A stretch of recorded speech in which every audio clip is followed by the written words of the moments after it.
Assalamualaikum warahmatullahi wabarakatuh. Kembali lagi bersama saya di Penadaling. Kali ini kita akan membahas part ketiga latihan soal kompetensi manajerial, yaitu membahas pada aspek komunikasi. Silakan bagi Anda yang belum menonton, saya sediakan di playlist untuk aspek-aspek yang lain masih di kompetensi manajerial. Nah, kemarin di part 1 sudah integritas, kemudian di part 2 kerjasama. Nah, sekarang kita ke fokus komunikasi. Kita lanjut langsung untuk ini. Definisi dari komunikasi itu kemampuan untuk menerangkan pandangan dan gagasan secara jelas, sistematis, disertai argumentasi yang logis dengan cara-cara yang sesuai, baik secara lisan atau tertulis, memastikan pemahaman, mendengarkan secara aktif dan efektif, mempersuasi, meyakinkan, dan membujuk orang lain untuk mencapai tujuan organisasi. Nah, itu definisi dari komunikasi. Saya ambil ini dari Permen Pan RB nomor 38 tahun 2017. Adapun untuk kondisi ini nanti ada 5 kondisi. Kalau di Permen Pan RB ini lebih ke level 1, level 2, level 3, level 4, level 5. Nah, oke, kita lanjut ya untuk lebih jelasnya ke soal. Soal yang pertama, pimpinan perusahaan Anda dikenal super sibuk dan sangat menghargai setiap waktu yang dilalui. Suatu ketika Anda meminta untuk menyampaikan kondisi dan statistik keuangan perusahaan terkini dengan sesingkat mungkin karena pimpinan Anda akan mengambil keputusan segera. Bagaimana cara Anda menyampaikannya? A. Menyampaikan dengan bahasa yang mudah dimengerti dan singkat langsung ke inti permasalahan. B. Menyampaikan dalam bentuk grafik dan presentasi disertai penjelasan singkat. C. Menyampaikan langsung kepada inti permasalahan keuangan perusahaan. D. Menyampaikan hasil analisis pesaing dan peluang perusahaan untuk dapat tetap berkinerja. Jawabannya apa, teman-teman? Ya, jawabannya adalah yang B. Menyampaikan dalam bentuk grafik dan presentasi disertai penjelasan yang singkat. Ini lebih ke keadaan terampil berkomunikasi. Artinya ada kemampuan atau keterampilan yang ditunjukkan kepada pimpinan dan kemudian memiliki data yang jelas dan dapat dipertanggungjawabkan serta dengan bahasa ataupun penjelasan yang singkat. Itu adalah suatu yang sangat perfect sekali untuk menyampaikan informasi kepada pimpinan yang kondisinya super sibuk dan kemudian memiliki waktu yang singkat. Nah, adapun yang A, menyampaikan dengan bahasa yang mudah, ini artinya masih berupa dalam kondisi menyampaikan informasi secara singkat dan lengkap. Tapi yang namanya menyampaikan informasi ke atasan, apalagi atasan super sibuk dan waktu singkat mungkin, ucapan saja bisa jadi atasannya itu mudah lupa ataupun tidak ingat semuanya. Jadi ya resiko dari menyampaikan informasi secara singkat ataupun cepat itu pasti nanti ada lupanya seperti itu. Nah, kalau yang C ini menyampaikan langsung kepada inti permasalahan keuangan, nah ini juga baik, tetapi kadang kenapa kok bisa ke inti permasalahannya, tapi di latar belakang inti permasalahan itu tidak diketahui. Nah, itu bisa juga nanti akan menjadi bola panas ya untuk atasannya ketika barangkali menyampaikan ataupun menentukan segera keputusannya. Jadi kalau bisa ya harus diberikan penjelasan secara latar belakang atau kronologis. Jadi tidak langsung ke inti permasalahan. Karena seorang pemimpin ya pasti harus tahu latar belakangnya atau kronologisnya yang harus diketahui. Kemudian menyampaikan hasil analisis pesaing dan peluang perusahaan untuk dapat tetap berkinerja. Nah, ini ranahnya sudah harus di sesuai dengan atasan. Tapi di sini kurangnya ya itu tadi data ataupun pelengkap untuk mengargumentasikan hasil analisis pesaing ini. Jadi ya tidak boleh sekedar ucapan saja, tetapi harus ditunjukkan dengan data. Dan yang paling tepat adalah yang B ini. Oke, untuk poinnya 4B, 3A, 2C, dan 1D. Oke, jelas ya? Kita lanjut ke pertanyaan selanjutnya. Suatu hari Anda dimarahi oleh atasan Anda karena telat mengumpulkan laporan kerja, sehingga Anda dinilai kurang bertanggung jawab dan membuat image Anda buruk. Sedangkan fakta Anda telah mengumpulkan tugas tersebut karena printer yang akan Anda gunakan bermasalah. Sikap Anda: A. Meminta maaf kepada atasan dan berjanji tidak mengulangi. B. Menjelaskan bahwa printer pencetak laporan bermasalah. C. Meminta maaf dan menjelaskan jika keterlambatan Anda karena printer perusahaan yang bermasalah. D. Tidak terima karena seharusnya perusahaan juga memfasilitasi semua sarana penunjang karyawan. Nah, jawabannya apa teman-teman? Ya, jawabannya adalah yang C. Minta maaf dan menjelaskan jika keterlambatan Anda karena printer perusahaan yang bermasalah. Ini kondisinya yaitu ke share informasi dengan lengkap dan jelas dan komunikasi terbuka. Artinya kondisinya kan Anda melakukan kesalahan. Nah, maka harus meminta maaf terlebih dahulu. Kemudian di sini ada printer yang akan Anda gunakan bermasalah. Artinya ini kendala yang Anda hadapi, kenapa kok terjadi kesalahan. Jelaskan secara singkat dan jelas. Nah, artinya harus ada meminta maaf terlebih dahulu, baru menjelaskan informasi keterkendalaannya. Artinya ini biar pimpinan menerima kesalahan Anda dan kemudian menerima juga yang terjadi sebenarnya adalah seperti ada keterlambatan atau terkendalanya printer. Jadi agar tidak berprasangka buruk pimpinannya terhadap Anda. Seperti itu. Nah, untuk A ini meminta maaf kepada atasan dan berjanji tidak mengulangi. Artinya ini Anda memang menerima kesalahan Anda, tetapi ada dan ini nanti ada terus-menerus ke image buruk Anda. Artinya Anda ketika melakukan pekerjaan sesuatu apapun itu pasti nanti melakukan kesalahan dan Anda meminta maaf lagi. Tapi tidak menjelaskan apa yang jadi keterkendalaannya. Jadi ini dikhawatirkan image buruknya akan terus-menerus teringat oleh atasan Anda. Kemudian yang B ini menjelaskan bahwa printer pencetak laporan bermasalah. Nah, ini saya rasa ini lebih ke pembenaran nantinya. Jadi ketika Anda salah, kemudian Anda jawab dengan seperti ini, ya ini hanya akan pembenaran Anda saja. Jadi tidak ada meminta maaf terlebih dahulu. Kemudian yang D adalah tidak terima karena seharusnya perusahaan juga memfasilitasi. Apalagi ini lebih ke ya tidak terima dengan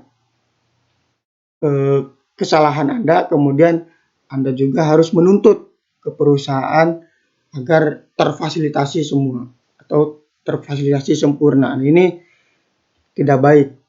Nah, yang paling tepat adalah yang C ini. Oke, untuk poinnya 4C, 3A, 2B, dan 1D. Oke, lanjut untuk pertanyaan selanjutnya, yaitu Anda bekerja sebagai customer service pada RSUD. Ketika Anda sedang asik bekerja, tiba-tiba ibu tua yang ingin menanyakan prosedur penggunaan BPJS Kesehatan untuk proses rawat inap anaknya yang sedang sakit dan membutuhkan perawatan secepatnya. Setelah Anda menjelaskan panjang lebar dengan bahasa yang mudah dimengerti, namun ibu tersebut tampak sangat kebingungan dan mengatakan tidak mengerti sama sekali dengan yang Anda jelaskan. Bagaimana sikap Anda? A. Menjelaskan secara pelan-pelan dengan bahasa yang mudah dipahami. B. Menjelaskan dengan sabar sembari mengajak sang ibu untuk tentang terlebih dahulu agar lebih fokus ketika Anda menjelaskan. Jika masih kebingungan, Anda akan membantu ibu tersebut untuk proses pengurusannya. C. Meminta sang ibu untuk memanggil salah satu anggota keluarganya agar Anda bisa menjelaskan hal tersebut kepadanya. D. Meminta teman Anda yang lebih berpengalaman dalam melayani keluarga pasien yang kebingungan dalam memahami prosedur yang ada. Jawabannya apa teman-teman? Ya, jawabannya adalah yang C. Meminta sang ibu memanggil salah satu keluarganya. Ini bermanfaat sekali karena ini kondisinya si ibu tersebut sangat kebingungan dan tidak mengerti sama sekali. Artinya kemampuan bahasa ataupun kemampuan penangkapan informasinya itu tidak mengerti sama sekali. Artinya ini ya harus dipanggil salah satu keluarganya yang bisa mudah-mudahan dimengerti. Karena yang seperti yang kita ketahui kalau prosedur penggunaan BPJS Kesehatan ini memang harus dimengerti dengan dibilang pendidikannya itu lebih tinggi ataupun lebih memahami mengenai prosedur BPJS-nya. Nah, jadi ya saran paling tepat adalah memanggil anggota keluarganya yang mudah-mudahan juga mengerti dengan prosedur BPJS. Oke, kemudian yang A ini menjelaskan secara pelan-pelan dengan bahasa yang mudah dipahami. Nah, itu ya sebanyaknya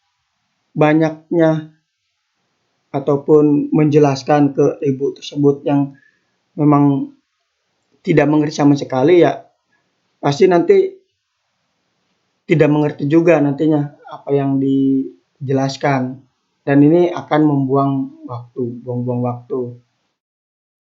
Kemudian yang B adalah menjelaskan dengan sabar sembari mengajak, sama juga walaupun sudah diberikan ketenangan ataupun kesabaran kepada si ibu tersebut ya nanti ujung-ujungnya juga tidak mengerti lagi karena memang ya mohon maaf kondisi si ibunya ini memang sangat kebingungan apalagi dalam keadaan anaknya yang sedang sakit. Ini pasti pikiran seorang ibu tersebut ditambah tidak tenang ataupun panik ataupun kawur nah seperti itu. Jadi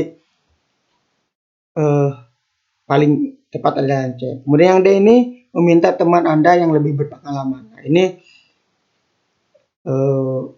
mengganggu ataupun melimpahkan pekerjaan ke orang lain ya ketika Anda sendiri memang tugasnya di situ. Ini apalagi Anda sedang asik bekerja, artinya ini lebih ke enjoy ataupun ke santai, tidak ribet-ribet amat. Nah, artinya kalau Anda sanggup ya Anda sendiri yang harus melaksanakan ataupun menyelesaikan permasalahan ini. Dan di rumah sakit pun dengan tugas BPJS Kesehatan pasti yang lain juga punya tugas masing-masing. Jadi disarankan ya tidak memanggil petugas yang lain tapi Anda sendiri yang harus menyelesaikan permasalahannya. Dan jawabannya adalah yang C ini. Untuk poinnya 4C, 3D, 2A, dan 1B. Oke, untuk pertanyaan selanjutnya. Saya dituduh dan dimarahi oleh ketua kelompok saya. Sedangkan tuduhan itu tidak sesuai dengan keadaan yang sebenarnya. Saya akan menanggapi pertanyaan dari siapapun tentang isu itu. B. Mencari penyebar isu tersebut dan memarahinya. C. Membiarkan saja isu itu berkembang. Toh nanti berhenti sendiri. D. Menerangkan bagaimana keadaan yang sesungguhnya. Jawabannya apa teman-teman? Ya, jawabannya adalah yang menerangkan bagaimana keadaan yang sesungguhnya. Oke, ini adalah kondisi di mana komunikasi terbuka, kemudian juga komunikasi persuasif, artinya mengajak bahwa informasi tersebut tidak benar.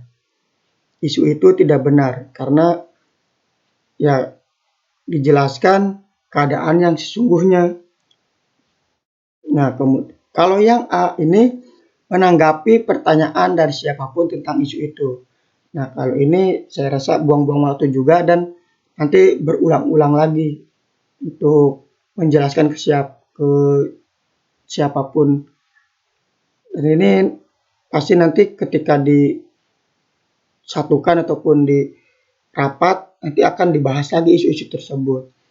Kalau per masing-masing orang. Nah, kalau bisa ya di suatu tempat berembuk bersama dijelaskan isu tersebut dengan keadaan yang sesungguhnya. Dan yang B ini mencari penyebar isu tersebut dan memarahinya. Ini memang bagus untuk mencari penyebar isunya agar nanti dijelaskan tatap muka ataupun personal itunya sendiri, tetapi di sini langsung memarahinya. Ini tidak baik karena pasti nanti ketika isu itu tidak benar kemudian Anda memarahinya, ya berarti Anda secara tidak langsung isu tersebut dibenarkan. Artinya ya kalaupun itu tidak benar ya udah Anda menjelaskan kepada dianya yang sesungguhnya dan kalau bisa ya udah tidak usah memarahinya seperti itu. Karena kalau orang itu berbeda, kalau misalkan dianya tidak terima, ya mungkin dia akan membesar-besarkannya isu tersebut. Seperti itu ya. Kemudian yang C, membiarkan saja isu itu berkembang. Toh nanti berhenti sendiri. Ini nanti efeknya akan menjadi bola panas. Akan terus bergulir isu tersebut. Dan bisa jadi akan terus berkembang. Bukannya berhenti sendiri, tetapi ini pasti nanti ya apalagi kalau misalkan isunya isu negatif, ini pasti nanti akan diukit-ukit kembali ke waktu-waktu selanjutnya seperti itu ya. Kemudian yang paling tepat adalah yang D. Oke, untuk poinnya itu 4D, 3A, 2C, dan 1B. Nah, soal yang selanjutnya. Anda adalah seorang pegawai perusahaan. Perusahaan meminta para pegawainya untuk mengisi laporan harian kegiatan secara online melalui aplikasi web. Namun jenis pekerjaan Anda sering di lapangan. Terkadang pengisian laporan harian kegiatan terkendala sinyal. Bagaimana tindakan Anda? A. Meminta kelonggaran pada atasan untuk membuat laporan harian kegiatan secara manual. B. Meminta teman yang berada di lokasi yang memiliki sinyal yang bagus untuk mengisi laporan harian kegiatan milik Anda. C. Saat Anda berada di tempat dengan sinyal yang kurang baik, Anda menunda pengisian laporan harian kegiatan esokan harinya. D. Berusaha mencari tempat dengan sinyal yang baik untuk dapat mengisi laporan kegiatan harian. Jawabannya apa teman-teman? Ya, jawabannya adalah yang D. Berusaha mencari tempat dengan sinyal yang baik untuk dapat mengisi laporan kegiatan harian. Ini tepatnya pada kondisi terampil komunikasi, kemudian komunikasi terbuka dan juga ke informasi secara lengkap dan jelas. Nah, adapun untuk ini kan kondisinya itu di lapangan dan terkendala sinyal. Nah, saran yang lebih baik ya mencari tempat yang memungkinkan sinyalnya baik, kemudian mengerjakan isian laporan harian. Nah, pasti kalau di lapangan ada tempat-tempat tertentu yang sinyalnya bagus, ataupun bisa juga kalau memang kondisinya tidak memungkinkan ya beralih ke tempat yang lebih tinggi. Itu nanti biasanya akan menemukan sinyal. Nah, yang A ini meminta kelonggaran pada atasan untuk membuat laporan harian kegiatan secara manual. Oke, kalau misalkan kelonggarannya ini ataupun si tugasnya ini tidak disegerakan ataupun harus krusial sekarang. Nah, ini tidak bisa karena ya apalagi kalau misalkan ditunggu oleh atasan Anda. Kalau bisa ya secepat mungkin dikerjakan. Itu tadi mencari tempat sinyal yang baik dulu, baru mengisi laporan kegiatan harian. Meminta teman yang berada di lokasi yang memiliki sinyal yang bagus untuk mengisi laporan harian kegiatan milik Anda. Nah, ini melimpahkan tugas ke orang lain yang tugas atau teman Anda itu belum mengerti ataupun tidak rinci tentang tugas Anda, ya ini akan berabe kepada Anda ataupun nanti asal-asalan nanti tugasnya. Apalagi milik Anda. Tugas milik Anda ini ya tahu secara rinci laporan hariannya, apalagi laporan harian ini tugas yang Anda ketahui itu harus dikerjakan oleh Anda. Kemudian saat Anda berada di tempat dengan sinyal yang kurang baik, nah ini keesokan harinya. Itu tadi sama dengan yang A. Kalau misalkan tugasnya itu harus ditunggu oleh atasan Anda, ya itu harus segera. Apalagi kalau laporan harian berarti dilakukan oleh hari itu juga. Seperti itu. Oke, jelas ya? Jawabannya adalah yang D. Nah, untuk poinnya 4D, 3C, 2B, dan 1A. Ya, cukup sekian untuk kesempatan kali ini. Kita next untuk pertemuan keempat, yaitu tentang latihan soal kompetensi manajerial orientasi pada hasil. Oke, cukup sekian untuk pertemuan kali ini. Saya cukupkan. Assalamualaikum warahmatullahi wabarakatuh.